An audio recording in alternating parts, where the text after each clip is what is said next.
Pemirsa, pemerintah Kota Palembang akan membebaskan pembayaran PBB P2 hingga nilai ketetapan Rp500.000. Meski begitu, pemberian pembebasan PBB P2 dilakukan dengan sejumlah kriteria.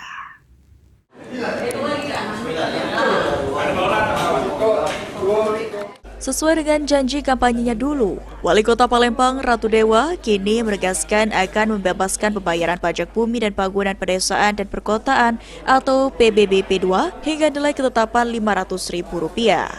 Menurut Ratu Dewa, hal tersebut sesuai dengan aturan Wali Kota Palembang nomor 16 tahun 2025 yang baru diterbitkan.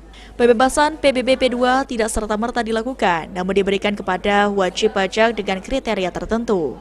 Seperti pembebasan berlaku bagi objek pajak dengan nilai PBB P2 sampai dengan Rp500.000, kemudian objek pajak tersebut harus berupa hunian yang digunakan sebagai tempat tinggal wajib pajak.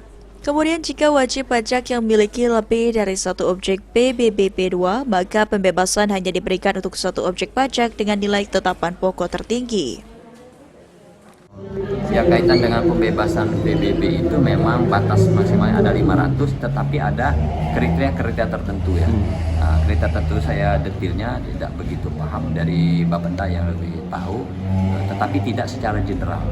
Jadi ada kriteria tertentu sehingga pembebasannya, umpamanya kalau dia punya dua aset, dua lahan, tetapi kita ambil satu, beberapa kriteria itu.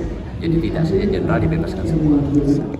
Pembebasan PBB P2 tidak berlaku bagi wajib pajak yang baru mendaftarkan pada tahun berjalan. Sandi Pratama, PAL TV.